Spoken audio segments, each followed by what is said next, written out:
Some of us don't have options. We just don't. We have an audience. And those are not the same things. Welcome back to Cafe Everly, where calm is currency and every conversation is a gentle return home. Today, we're going to talk about what options actually are. After becoming a mom, I spent years almost completely removed from dating. But then one day I stepped back into it and suddenly there were conversations, DMs, matches, invitations, and I realized pretty quickly that activity feels a lot like progress until you actually define what progress is. When I stopped and asked myself, are these actually options? The pool got a lot smaller. It wasn't as discouraging as it sounds. It was actually very clarifying. I was finally working with accurate information. There's multiple levels to options. Level 1 is attention. Somebody likes your picture on Instagram, or they watch your stories and they probably think you're attractive and it feels good. It's supposed to feel good, but attention is passive. It costs other people nothing. You got level 2, and that's interest. That's literally a DM. That's someone saying, can I have your number? They say they want to take you out. So level 2 has some initiative there, but interest without follow through is just a statement of preference. It's like a trailer. It is not a film. And then we have level 3.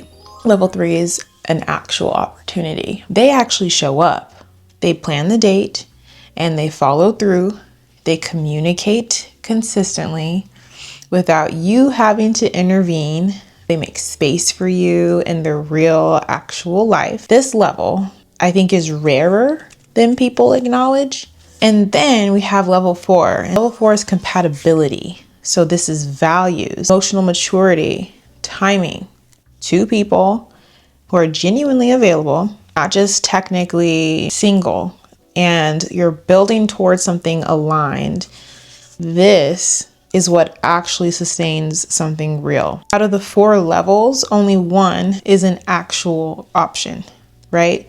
Which means most of what we spend our emotional energy on, they aren't even options. But if you think about who's actually your level 4, me personally, almost none, almost nothing. False options sound like, we should hang out sometime, or I would fly you out, or you're gorgeous, or let's definitely grab dinner, and then nothing. Someone who likes every picture but has never once asked about your life, those are not options. They're just possibilities, and possibilities expire every single day. The reason this distinction even matters is because false options create the feeling of abundance. Your brain registers all of that activity, the likes, the DMs, and the you're so beautifuls, and we file it away as evidence that the pipeline is full and that something is going to work out. But when you trace it back to what's real, what's consistent, what's at level 3 or 4, the number is almost always smaller than what it actually feels like. As y'all know, I always have to bring in the psychology part of it all because I think it's so important to understand how our brains work. There is a well-documented phenomenon called paradox of choice. The more options that we believe that we have, the harder it becomes to feel satisfied with any of them. Not because our standards are too high, because our brain starts comparing the person in front of us to people who don't even exist yet. In the era of dating apps where the scroll is infinite, it's literally just like nonstop, that comparison runs constantly in the background. He's great, but what if? right? She's wonderful, but maybe the app has trained your brain to believe that there is always something better loading. The last time I was truly single, I was a teenager. I'm 27 years old. So this is my first time on the apps.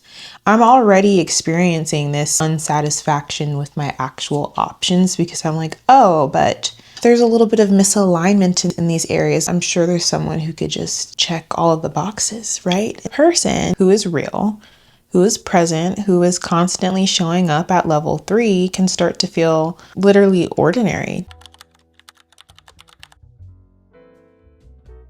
Here's the other side, because I really want to make sure to tell the full story in this. Scarcity does something completely different to your decision making, and it's just as distorting. Researchers have found that scarcity, whether it's real or perceived, literally narrows your cognitive bandwidth. Your brain tunnels towards immediate relief, so long-term fit becomes harder to even assess as a thought. When you feel like you're not being appreciated, genuine connection really isn't available to you. A connection that has some attention starts to feel like something you can't afford to lose, even when something is actually off. Because you've given more emotional access than the relationship has actually earned, you've started to build an internal world around this person. And once that world exists, the thought of losing them doesn't just feel like losing them. It feels like losing the possibility of the connection altogether. But that feeling isn't evidence of compatibility, it's evidence of investment. And those are not the same thing. Any belief system that convinces you someone is irreplaceable before the relationship has earned that conclusion can become quietly dangerous. That includes the universe sent him, or any soulmate energy within a month or a few weeks. It almost sounds romantic, but a lot of the time that's scarcity talking. You haven't found your person, you found someone you've over-indexed on. I made a whole video about access because how much you let someone into your emotional world early on directly affects how clearly you evaluate them. So this next part genuinely unsettled me when I first sat with it. Uncertainty increases perceived value. This is getting me in a lot of trouble right now in dating. I'm going to be completely honest. There is a psychological principle called variable reinforcement, the same mechanism behind slot machines. So when a reward is unpredictable, your brain works harder to pursue it. I caught myself doing this recently. There is somebody that I'm getting to know, and I started to realize this person is occupying way more mental space than it makes logical sense.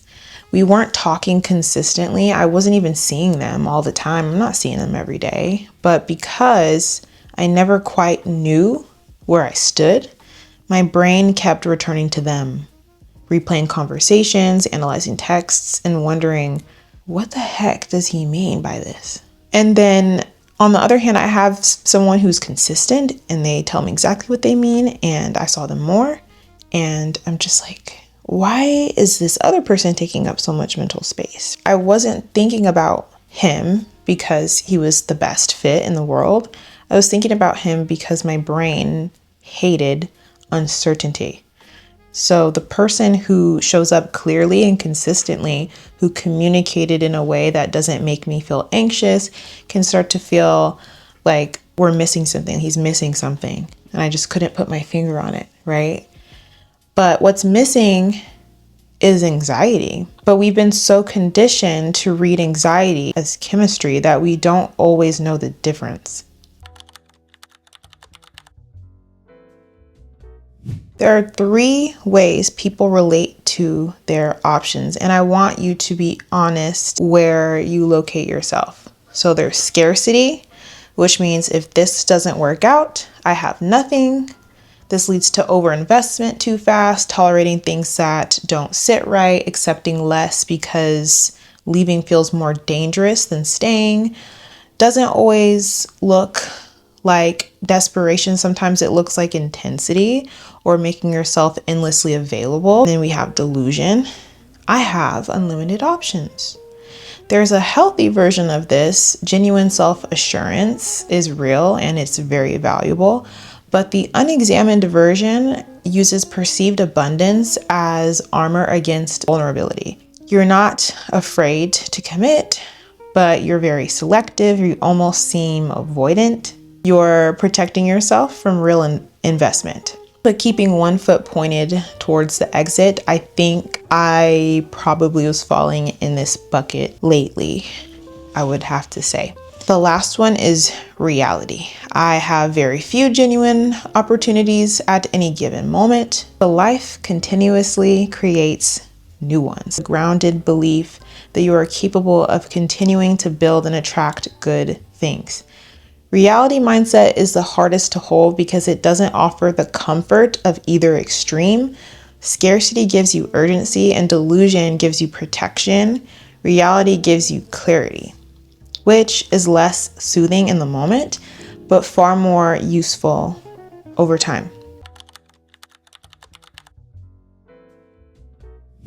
We have a story about confidence, right? Especially for women, that says it comes from knowing you're desirable, from having infinite options, from being able to say next without flinching. But if your confidence depends on a full inbox, on men approaching you, on constant external confirmation, that is incredibly fragile.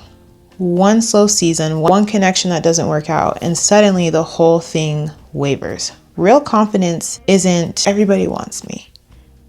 Real confidence is, if this doesn't work out, I'm capable of creating something new.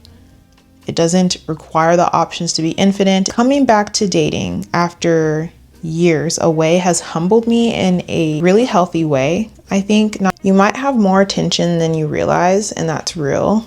You are someone worth noticing.